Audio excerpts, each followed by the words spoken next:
এবার একটা ছবি দেখাবো, ঠিক যেন ছোট্ট বিমান।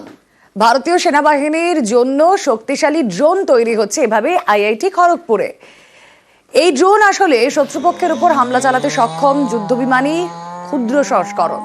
এর প্রযুক্তি, গঠন প্রণালী, গুণাগুণ সাধারণ ড্রোনের থেকে অনেক অনেক আলাদা। এই ড্রোন চলবে বিমানের মতোই, পেট্রোল কিংবা মিথানলে। কথা বলবো, শঙ্কর প্রতিনিধি রয়েছেন আমাদের সঙ্গে। শঙ্কর, ছবি দেখে ড্রোন বোঝা যাচ্ছে না, মনে হচ্ছে একটা ছোট্ট বিমানই। একেবারে কিন্তু দেখো, এই ছবি দেখলে মনে হয় যে ছোট্ট একটি বিমান। আর এই ড্রোন আসলে শত্রুপক্ষের উপরে হামলা চালাতে সক্ষম যুদ্ধ বিমানের ক্ষুদ্র সংস্করণ, এমনটা জানিয়েছেন আইআইটির একজন অধ্যাপক। তিনি জানিয়েছেন যে এই যে ড্রোন, যেগুলো আমরা বাইরে বিদেশ থেকে কিনতাম, সেগুলো কিন্তু এবার অত্যাধুনিক ড্রোন তৈরি করবে এই আইআইটি ক্যাম্পাসের স্টেট রয়েছে সেখানে একটি সংস্থা তার দায়িত্ব নিয়ে, এবং আইআইটির কিছু যারা ছাত্র এবং মাইনিং ইঞ্জিনিয়ারিং শত্রুপক্ষের বিরুদ্ধে কিভাবে কাজ করবে এটি।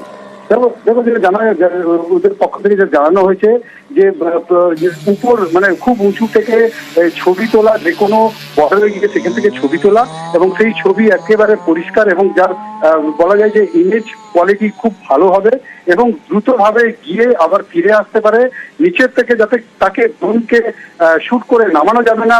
যে কোনো অন্যান্য দেশে ঢুকলে তার যে সীমা, সেখান থেকে ছবি তুলে দ্রুতভাবে পৌঁছে দেবে, এবং যে কোনো সময় মানব বোমের মতন কাজ করবে। যেখানে পাবে সেখানে ভিতরে দিয়ে সেখানে ব্লাস্ট করার মতন ক্ষমতাও থাকবে এই ড্রোনে। শুধু লিথিয়াম ব্যাটারি নয়, পেট্রোল দিয়েও চলবে। তবে কিভাবে পুরোটা হবে তা কিন্তু তারা জানায়নি, কেন তার কারণ যে সুরক্ষার একটা ব্যাপার রয়েছে। সেক্ষেত্রে ওটা না জানালেও যেটা জানিয়েছেন যে আইআইটি কর্তৃপক্ষ। আমরা এটা কলকাতাতে স্টার্ট করেছি।